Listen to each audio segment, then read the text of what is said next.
All right, cool. So, yeah, let's get into it. We have on the webinar today a Mr. Sam Byler from Boostpoint. Sam, how you doing?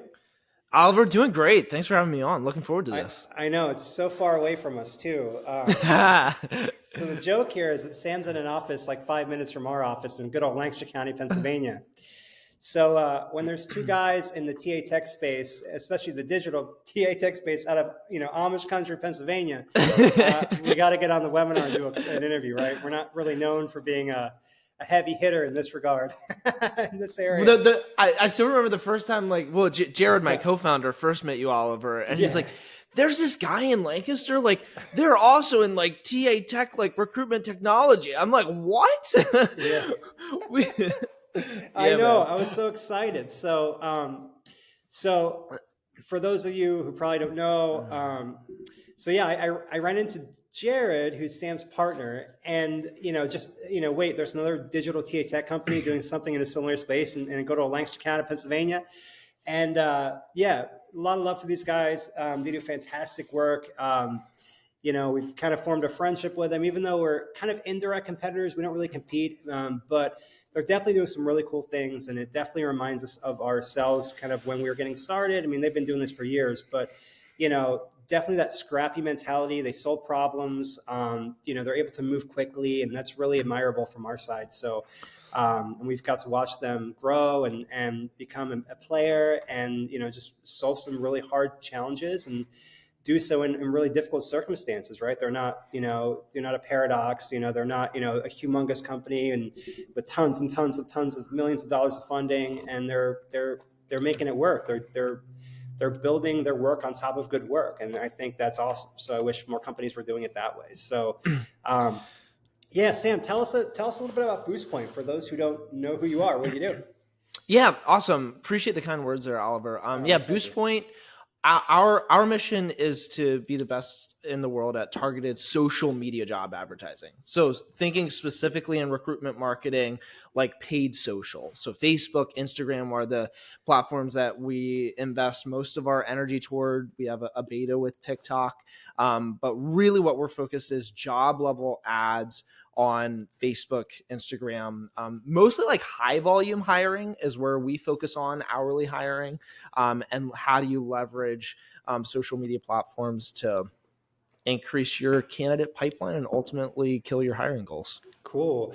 And I've got to see the platform kind of evolve beyond just kind of like the point to point application point. Like you guys are starting to do re-engagement. You're using a little bit of AI as far as like for content writing and, testing jobs and things like that. So talk to me a little bit about the kind of the fringe, like coming out from the actual job application part. Like you're really trying to move a little bit down funnel, if I understand it, right? Yeah, you can think of Boostpoint like our technology, our software, and the product that we bring to market as like the front end and then like the back end of like the social media advertising and like the tasks you need to complete to do this well. So from the like first layer, it's ingesting job content and then converting that to a social media ad. So like that's the first step. It's like, okay, you've got to take job content, whether that's an XML feed or just like a job description, if you're doing like one-offs, and convert that into a Facebook video, like ad copy, headlines that perform well on social media platforms. That's one of the things our product does. And then on the back end of that is like once you're actually generating candidates, generating leads for these, like what happens then? So like, okay, we've got someone that has applied, for this position. What do we do with the candidate? Does it sit in a spreadsheet somewhere? Does it sit in someone's like email inbox and waiting for a recruiter like to pick it up? Or are there things we can do of like SMS re-engagement? Like we have a SMS automation tool where it's like, okay, you can pipe a candidate into a workflow that's powered by SMS to engage with that candidate. Or we have integrations with a lot of ATS and candidate engagement platforms as well that TA teams already might rely on.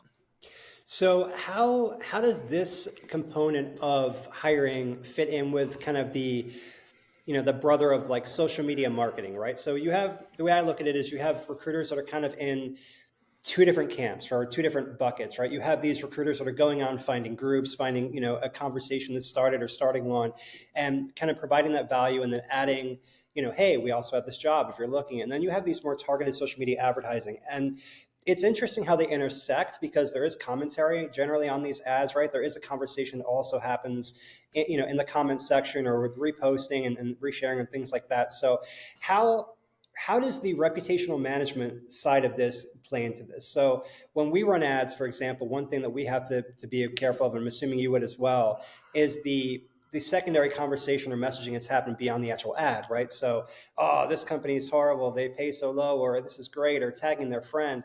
How does this all come together like that? Do you guys monitor the brand reputation as well, or what are some concerns that have played out from clients regarding this medium? Yeah, that can be a concern for clients. You cannot control the narrative of your employer brand. The perception is what it is, at whatever level you focus on it as an organization. And there can be a negative perception at times, of that. And so how do you manage that? How do you monitor that? It's definitely something you want to be thinking about, if you're looking to implement social media. We have a tool that can monitor that, and some level of automation as far as like, okay, what do you allow to stay live? What do you manually review? Things like that. And then certain levels that, you can play around with as far as like, how you actually implement that. But I mean, there's some like simple things that, AI and automation can do. It's like, okay, like language, profanity and things like that. Like there's anyone can say anything on social media.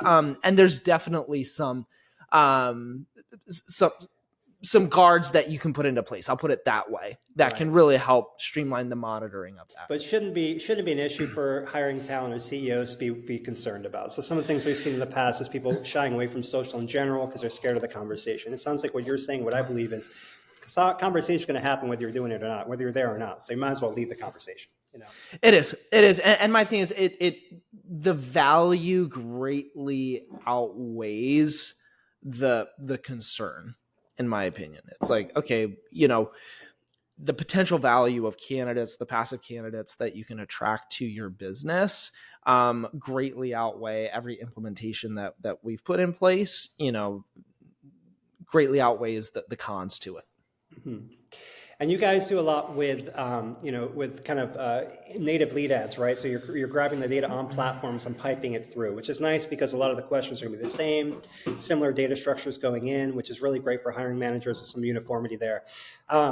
What have you seen on your side that you're finding interesting is in the ways that are, I should say more or less to what is effective in that. So, I know Facebook, Instagram, TikTok, they have multiple different types of ad frames, would be videos, stills, headlines, different organizational layouts. What do you have like a go-to strategy for that? Or is there things that across the board generally work better, or is it different for each industry? How do you get started?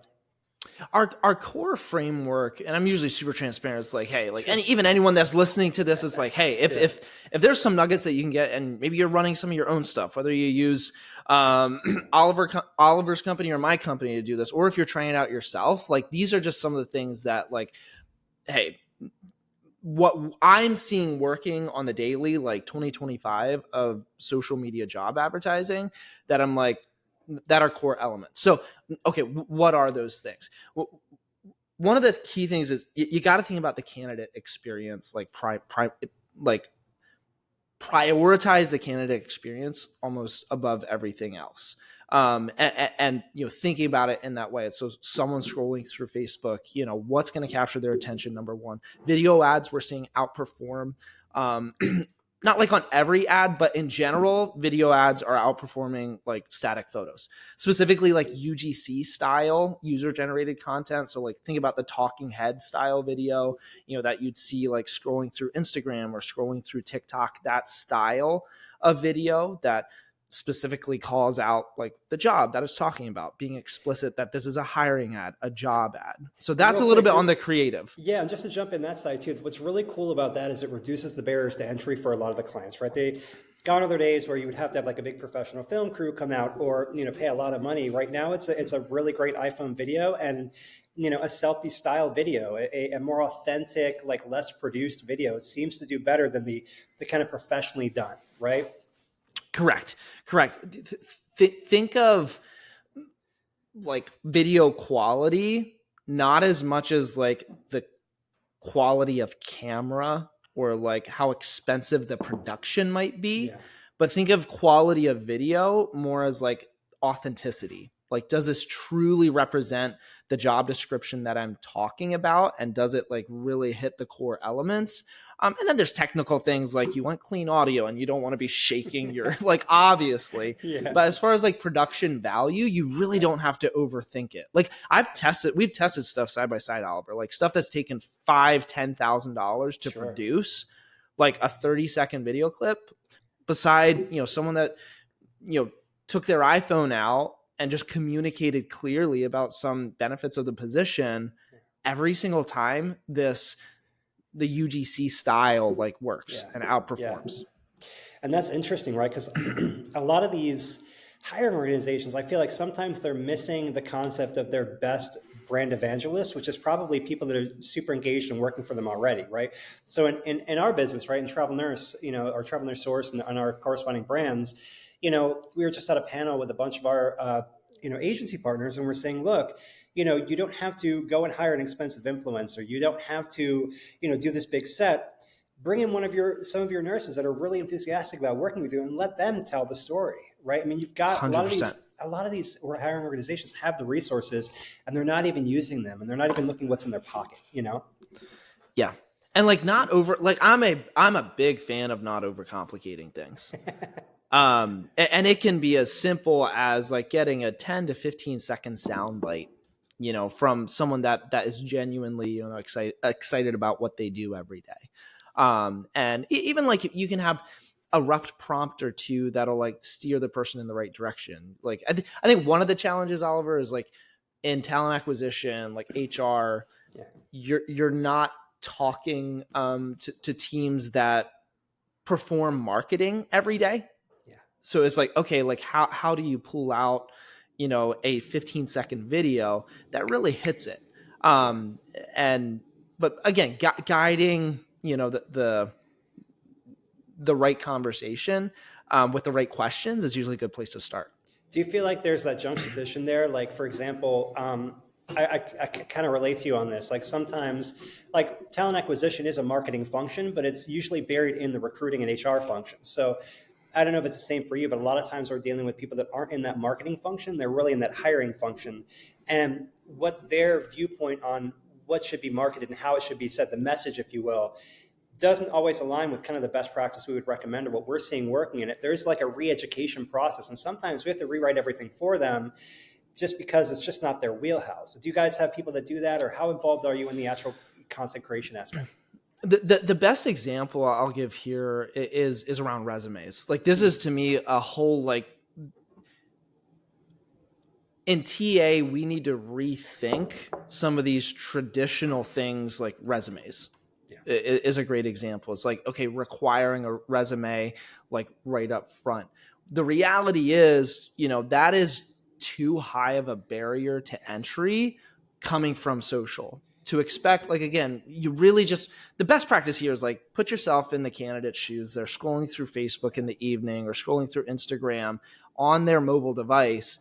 Like, they don't even have probably access to a PDF of their resume. Like, that's probably on their computer somewhere, right, or like not readily available. So when you're asking them to upload that just to apply, that's going to be a huge barrier to entry. And something simple.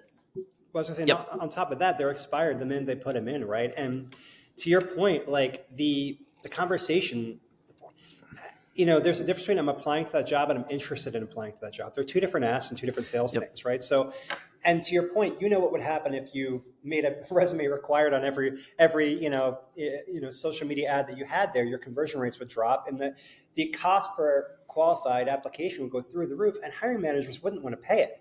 It would be too expensive. The volume wouldn't be there, and they'd be missing 95% of the inbound candidates that aren't ready and committed yet to take that step of I'm ready to work right now, but they'd be missing all the people that come in that want to have a conversation about, what it's like working there and if they're qualified. And there's that courtship that needs to happen. And it's amazing, to your point, that older model of everything has to be buttoned up while they apply. Well, we're at a point in time, especially with the economic data and the hiring trends, where you got to sell yourself a little bit before they're ready to work for you. And I feel like we just kind of brush past that as an industry.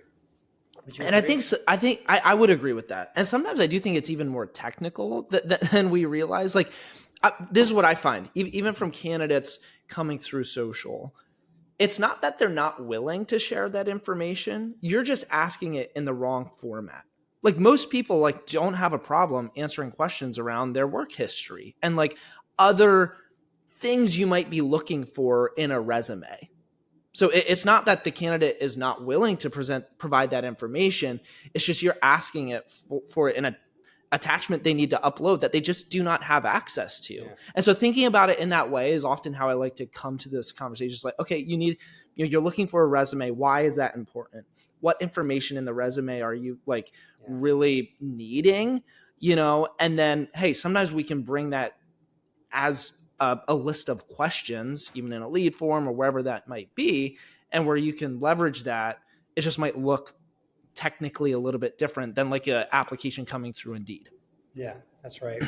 Yeah, it's going to be interesting. It's like the further we get and the more, the kind of newer things are, the more we still get drugged down by the things that are from the past, right? This is the way we did it before and the way we're going to continue to do it. And it must be really difficult, I think, with some of these TA leaders to really kind of get them subscribed to kind of a different version of what they're doing, right? It's especially with social ads. I would imagine that you guys, it's technically, it could be considered a passive candidate, right? It's somebody that wasn't maybe actively seeking, or they could be, but on the same hand, it alerts them to something they didn't even know was there. So if you think about that market population compared to the active, call them the active, like for example, the job boards, right? They're actively seeking, but that number is way, way smaller than what you could reach on a Facebook and Instagram of potentially qualified candidates. And it's a really nice way to kind of, add the passive and the active together and really bloat that population. You're getting your opening in front of a ton of qualified people. Do you ever run into that objection, or is there that re-education process there, or do you find most people are bought in? The why most people leverage, so this is what we found from our customer base. If you're investing into social media long term, you're viewing it from this perspective as far as value is I am able to access a pool of candidates that I'm accessing that it would not be otherwise, through job boards. Mm-hmm. And so again, it's not as much as that apples to apples comparison. It's more of this apples to oranges comparison, where it's hey, I understand this is the passive job seeker, and I'm not getting in front of this audience, through the active solutions, which is more job boards and things like that. At the end of the day, you still need to have KPIs that you can compare. I'm not saying it's detach all of your, blow up all of your KPIs. Yeah. No, you can, cost per quality candidate maybe, or cost per hire. I still believe in complete transparency. Yeah. When you're running social, you should be able to measure those types of things and compare it to other platforms. But at the end of the day, if people are investing in social media long-term, it's from this belief of, hey, I know I need to get in front of a broader candidate pool, and this is helping me do that. Yeah, and sometimes that's more efficient, cost per hire, cost per quality candidate than job boards. Sometimes that's higher. That's not an always true or false statement.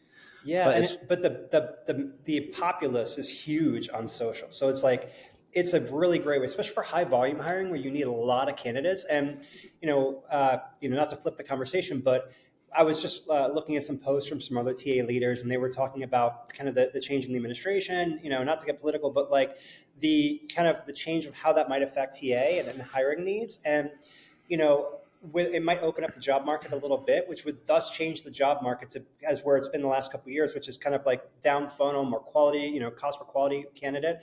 It might according to some of these TA leaders, moving up the funnel to look, now we're back to needing volume. Like we need to feed the beast. And social is fantastic for that. Social ads specifically allow you to kind of really leverage that quickly and scale that fast and very targeted, and the costs are great. So, I think it could be fantastic for your business. I think, Yeah, we have a huge belief in it, obviously, because this is what we Yeah. dedicate 110% of all of our efforts towards. But there are like practical things that I'm like one of our customers the other day was just like, one of the big reasons, honestly, that I'm investing into social is because we need to tap into a younger audience base. And we did a survey of my daughter's soccer teammates, like that were coming into like the job market. And it's like, hey, like, are you like, what platforms are you like searching on?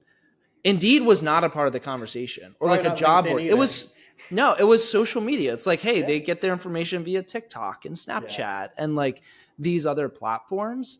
Yeah. And it's just like, sometimes you like hear those things from like the grassroots more, where it's like, okay, how do you like support the, Yeah. you maybe don't see huge reports on that you can find on Google about some of this stuff, but you really think of like this grassroots, like where is, especially the younger generation, like Sure. where are they spending their time? Where are they searching?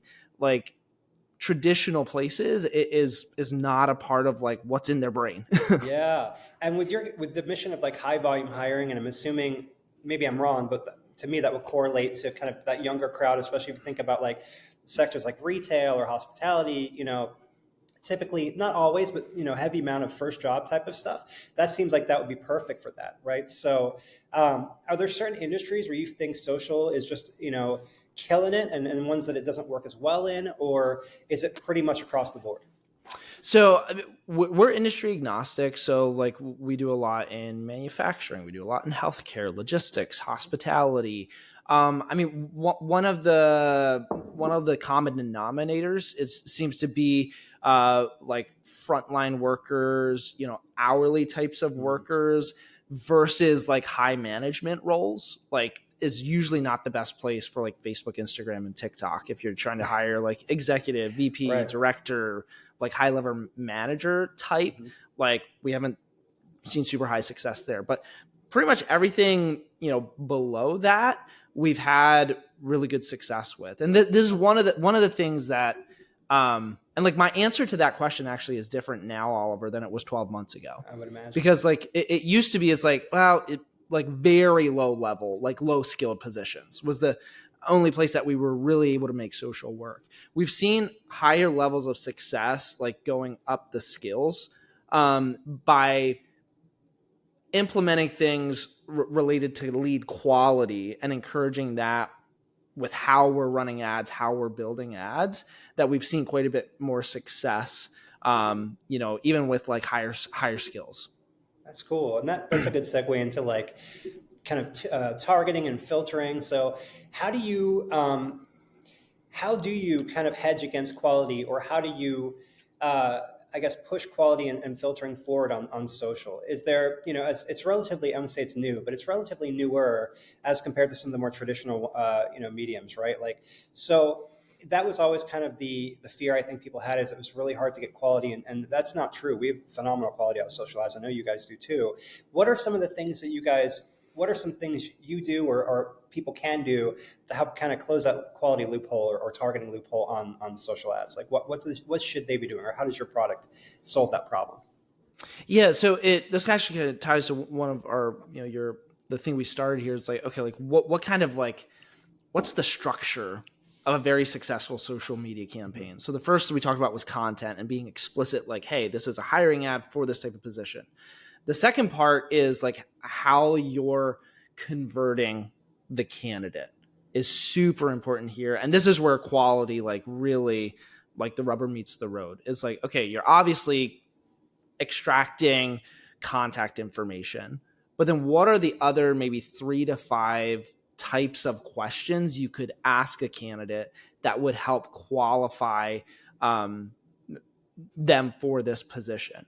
And one of the things that we've started implementing on top of that is logic-based flows with questions that you can also implement. So like, okay, you're trying to recruit a registered nurse. Like you can ask that question explicitly, like, do you have a license? Do you have an RN license? Based on that answer, do you allow them to continue the application flow, or do you deter them maybe just like to your website or your career site? Hey, like Sure. there might be another position that's better for you.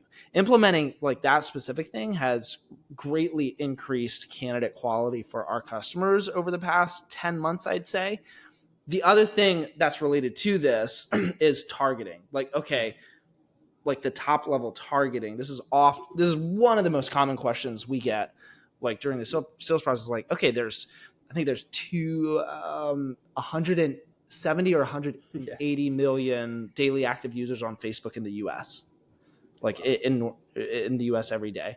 And so it's like, that's a huge audience. Like, you know, what is there, 3 to 5 registered nurses in the US, something like that. Yeah. So it's like, okay, like if this going on the example, like how do I make sure I'm not wasting ad dollars to these, you know, other 160 million some people? Focusing on conversion and conversion quality is the biggest thing that we've seen, and prioritizing that is the biggest thing that we've seen affect better targeting, because then that feeds into the Facebook algorithm, the targeting algorithm even more, and it just makes your ads smarter. But you really have to focus on like, okay, how are you converting candidates and at what level is one of the practical questions. Yeah, and I feel like Facebook has made it harder to target. I feel like Facebook and Instagram, they've never made it really easier. I mean, you know, especially before they came out with all the employment categories and things like that, right? So it did get a little bit, it was way better before that. So, you know, from a hiring standpoint, we could get super targeted. And unfortunately, apparently it might have been discrimination according to some people. So, you know, well, for those people who don't know what that is, can you speak to that a little bit about the employment, you know, targeting kind of stuff that happens before and after? Yeah, so the special ad category, as Meta categorizes it, and employment ads fall under what they categorize as special ad category. So the wild west of social media a decade ago, when I started getting into this stuff, I'm like, oh, what is this cool stuff? I'm an inexperienced marketer that's just curious. It was the wild west, and you could target based on almost any criteria because Facebook knows so much about you, and then they enabled advertisers to leverage that data to get ads to you. So it's like, okay, I want to run an ad to 21 to 25-year-old males, Caucasian males in the US. Like you could do that at one point. And then layering in like, okay, like maybe that is discrimination. And I think rightfully so. People really started cracking down on like how the Meta advertising platform enabled you to target their audience. And so that has become more and more obscure as far as like, okay, how like even leveraging first party data to target audiences has been greatly limited. And so, you know, okay, it's basically as that becomes you're able to less and less like leverage less and less like first party and third party data. We've seen the best strategy to combat that is being very explicit, like in your content. First of all, like if you're hiring like for a specific position, make sure that's in the ad title, make sure that's in the video, the ad copy, so that then the people that are engaging with that, the Facebook algorithm they have their own engine, and it's almost like creating lookalike audiences in the back end. It's just you're not able to check the boxes in their platform to do so. And which is interesting because you know, you're relying on the, you know, Facebook to contextually target, you know, via your ad copy and probably, I'm assuming, keywords and things like that to kind of put you in the right boxes initially. And then you're relying on the users to verify, you know, that flow by applying or not applying or skipping or sharing or engaging. So, you know, I guess that's what they call the learning period. But you know, Facebook has this, what is it, like 2-week learning period or something like that. And I'm assuming that's what that is. It's like, let us go to town and get that data. Do you find that period, you know, what do you see over that period? Does Facebook generally get it? I'm assuming so, but like.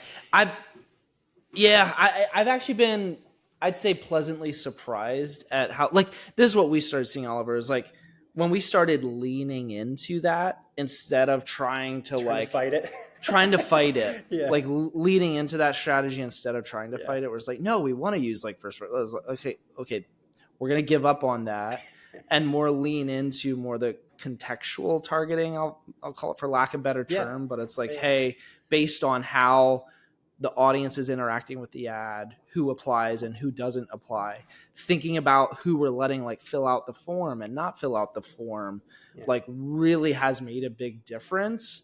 Where we've, at the end of the day, like we've been able to increase quality without it extremely negatively affecting like cost per applicant, cost per lead type of numbers. Yeah. Which is ultimately what we're trying to do. Maximum Right. like amount of quality candidates for minimum spend is really the game. Yeah, I was watching or listening to Chad and Cheese. I know you've been on that show. And they were talking with, I can't remember his name. Is it Chris Foreman from Appcast, the CEO of Appcast? Yep.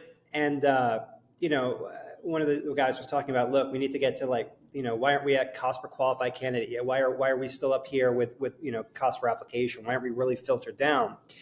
And a gentleman from Appcast had a really interesting and like kind of telling response. He goes, we are there, we can do it, but nobody wants to pay for it. The cost for getting that low, or that high of a quality and that low in the funnel is so much more than just a little bit of a couple steps up that most TA organizations would not want to pay the actual true cost of getting, it right 100% of the time.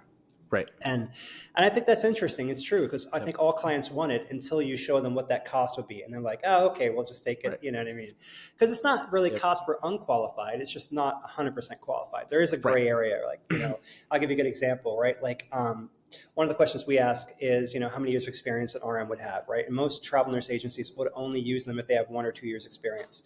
But if somebody says no, but they have 11 months of experience, does that mean they're unqualified or unqualified for a month? Like, you're still going to want those, right? So would you want to like pay for all those to be stripped out and in a year they're qualified either way. So, it kind of goes that back and forth with, is it, quality there's a today aspect and there's a kind of a medium term aspect of quality. To your point, could we send them to the website to be used for something else? Are they missing some experience that they might have in the future? And if they're interested in us today, why don't we groom that relationship through, thought content leadership, re-engagement, so when they're ready to come in, we could still use them. And I think a lot of what we're seeing on our side, especially with the healthcare industry being so recalibrated after COVID, is that there is just very much a right here now today type of time frame for applying. And there's less of an appetite for really looking at kind of not just filling your fridge for today, but filling your freezer for tomorrow. Do you know what I mean? Like patience, I don't know what you call it, but.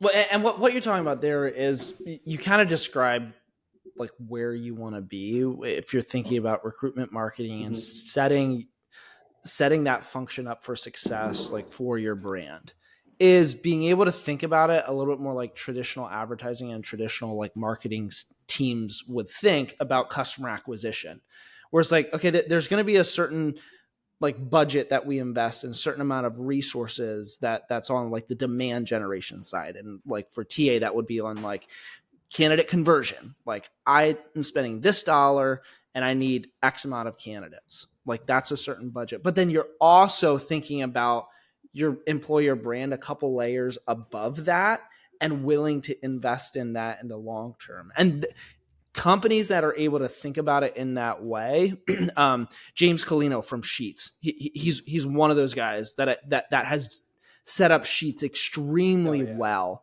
from that perspective. Like their employer brand is on point, and like everything works better, like cost per candidate, like all these things that like we're all measuring and like, with a fine tooth comb, that works out so much better because he's implementing things at a higher level so well.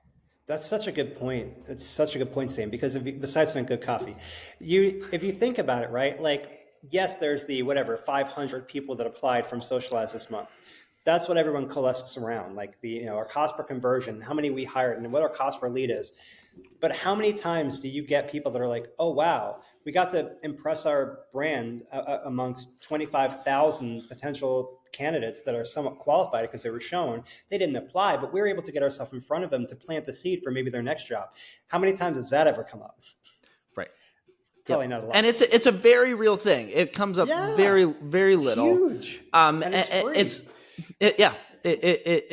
It's one, and usually my thing is, one of the reasons I really believe it in social for job advertising is it is one of those you can have your cake and eat it too types of investments, because it's like, okay, you're investing dollars and you can see the direct outcome in like cost per hire, and like you're able to track it to real metrics that matter for your TA organization. But then you also have this employer branding element that is also establishing a huge impact that you're not getting through like investments on ZipRecruiter, Indeed, like these other job boards, because you're just like a text ad beside a ton of other job ads. Whereas like there's a lot more of a brand impression when you look at social, someone watching a 15-second video, consuming the content, and those types of impressions.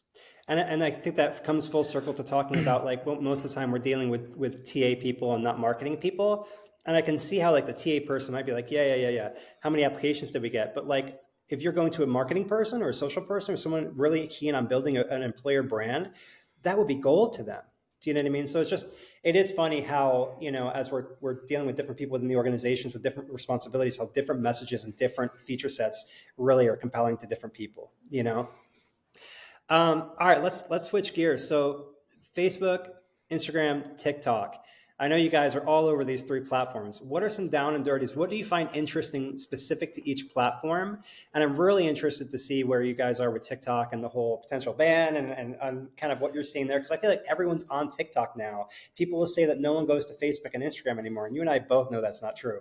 But tell me a little bit about that. What do you see there? Yeah, I mean, the perception has been, I'd say especially the last 3 years, that everyone's leaving Facebook, everyone's leaving Instagram, and they're going to Snapchat, TikTok, and these, other platforms. I think what I've seen, and I think the numbers support this, is people haven't necessarily been leaving Instagram and Facebook like as that audience ages. It's just the young folks, like our kids, like they're going to get started on TikTok, and so it's like really this, fairly young audience. And so you kind of have those segments, like TikTok tends to be your like youngest audience. Then you have Instagram and Facebook. That's a very general, like they span all platforms, of course, but that's kind of your, like where the majority, of age groups, sit. And so like TikTok, we started messing around with the TikTok platform for job advertising about 2 years ago. And we were just super curious. It was like, all right, there's a new platform. We can now advertise. We can do job ads there in a similar framework that you could leverage Meta, so Facebook and Instagram. I had very little expectation like related to TikTok. I'm like, all right, we're seeing this work on Facebook, Instagram. The user numbers were not there yet on TikTok. Like, they weren't super large. But we started seeing results pretty much right away. And we've continued to see those like the past 2 years. I will say, when you look at it, like if you're measuring dollar for dollar, like your ROI will still be better on Facebook and Instagram for almost every position that we've compared them. Is that the market size or just the intent of the user? What do you think that is? I think it's still just, I don't know. I guess for the job ads that we've supported, that audience, there's just a bigger audience on Facebook and Instagram. And so like our cost per applicant just tends to be a little bit higher on TikTok than it is on Facebook and Instagram. But it's kind of that thing is like, okay, well, we know we're getting in front of like customers that implement this. They know they're getting in front of a different audience. And so it's the same like thing, Indeed versus social, or like job boards versus social. It's like, well, I want to invest in this. And the reason I'm investing in social as well is because I want to get in front of a different audience. And that's kind of the same thing with social media platforms. It's like, okay, TikTok versus Facebook and Instagram, like you're getting in front of yet another like new subset of candidates that you otherwise probably wouldn't. I would imagine too, from your guys' position with having the diverse groups of clients you have and the history that you have, the amount of institutional knowledge that you guys, maintain and the data that your platform supports and the feature set that it has would make it really, really, really compelling Because I'm sure people will say, well, what if I just do this by myself? There's a lot of guesswork and a lot of wasted money that will go into getting that lean and figuring out how to do it. And I would imagine that you guys have some sort of a playbook. I would imagine with all the campaigns you've done and the probably millions of ads you've ran, do you guys have is there a generic playbook for you guys, or when you work with clients, is it more consultative? How do you leverage your expertise and the features of your platform set for each individual diverse client base? So the way I think about it is we have a tried and true framework. It's like from everything from ad copy, it's this framework. The magic then is tailoring that framework to the brand. And so it's not just this copy and paste, every Boostpoint ad looks the same. It's okay, no, we take our framework that we know works, tried and true, but then tailor it specific to the brand and the customer that we're supporting. And that's really where the real magic happens. But yeah, starting from scratch, you got to learn from the data, and we have a lot of data that we've been able to base our strategy off of. And then honestly, one of the nitty gritty things too is you can implement all of these things creatively and technically with social media advertising, but if it's not connected into your workflow and your tech stack as a TA team, that's just also a big barrier. If you're trying to implement this natively in the Meta Ads Manager, it's well, how do you get this candidate? How does this candidate data flow into your ATS, or how do you get this in front of your candidates?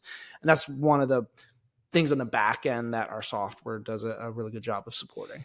So I want to circle back on TikTok for 1 second, because TikTok was down for a day. It was. Everyone was freaking out. Yeah, the world almost ended. Yeah. So, and I believe it's on a 90-day reprieve or something like that. It's still not out of the woods. 70, 90 days. Yep. In a world where TikTok didn't get that reprieve and went away, how do you think the loss of TikTok would have impacted our industry in talent acquisition, or would it have? Would just Zuckerberg be sitting there saying, "Yeah, that's right." Yeah, I know. I mean, there would have been, I'll put it this way. I'll think it through. I'll explain it more through a lens of an industry that I think would have felt it a lot more than talent acquisition. And I think it would have affected talent acquisition some, but content creators that were making a living off of TikTok, they generate content and they get paid, ads by just being a creator. That would have went away overnight, and it would have been a huge, which I think was one of the reasons why we still have TikTok now, is because all right, that might be a little bit of a extreme reaction when people's lives and incomes are dependent on this. There's an immediate drop off, and there would have been that. Now, long term, I feel it evens out, because it's not that people are going to spend less time on social media just because TikTok is gone. I highly doubt that hours on social media on people's mobile devices would have declined a whole lot. They probably would have found another platform, whether that's Instagram, Snapchat, or some other platform to spend their time. So I think in the long term, I'm not that concerned about it, because it's the audience isn't our generation and the way we interact is social media now, and that's not reliant on just one platform. Right. It's a genre, right? Yep. So, all right. So as we wrap it up here, I'm curious, long term, if we were to cycle through 2 years from now and we're having the same conversation, what would we be talking about? What would you say, a year or two from now? What are the big overarching things that you would expect to see 2 years from now that you think are getting started now, or directions that the industry is going when it comes to social media advertising and TA in general? What are your big lofty predictions? It's a deep one.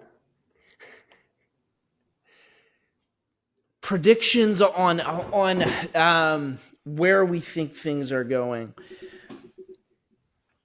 So, for example, here's one. Here's one. I I'm struggling to find words to bring this idea out of my head, but the idea of especially video content just being normal, I think will be a very real thing. So you think And video is going to be everything? the need for companies to now the reason I say this is because every brand right now, like on the customer acquisition side of things, like video is just it is. It's the way you communicate. It's the vehicle that you're like using to communicate to your audience, to attract people to your brand, to buy your product. Like we And I've are. always seen and I've always seen like TA advertising, like you're usually just a couple steps behind whatever is happening on consumer advertising. So if I'd want to make like put my money on predictions, I'd literally like just look at what's happening in consumer advertising for these exact brands. And it's like, okay, that's what you're going to have to be adopting on the talent acquisition side. So short form video, I'm assuming. So let me ask you this: 2 years from now, all the ads are video essentially. That's pretty much what's driving all of it. Is there something that comes after video? I don't think we're even there yet as a society or as a platform. Like video right now is I feel like just coming into its golden age, right? And I'm wondering, I'm just curious, like what would be next? Like what would you? I don't The even know. near term is going to be the way video is created. Mm, Um, examples like right now we're seeing AI in video. mm, But like there's going to be a day like right now, and we leverage generative AI to for a lot of our ad content, and it's like we still have human eyes, like in human people, like sure. checking the boxes, and like but a lot of it is first generated by it's like, hey, here's a job description, convert this into what works for Facebook and Instagram, and we have a whole framework and a lot we've invested into like leveraging generative AI for the text part of our ads. Um, Video is the next format that I think AI is going to um, really come into, where it'll the way video is created is going to change. I'll put it that way. And that'll scale it so much faster and higher than it could have ever been. I mean, the barrier to entry would just go to zilch at Right. that point, right? Right. Everybody could do it. And it would be automatic. Yep. Oh, that's interesting. And then that brings in the AI component as well.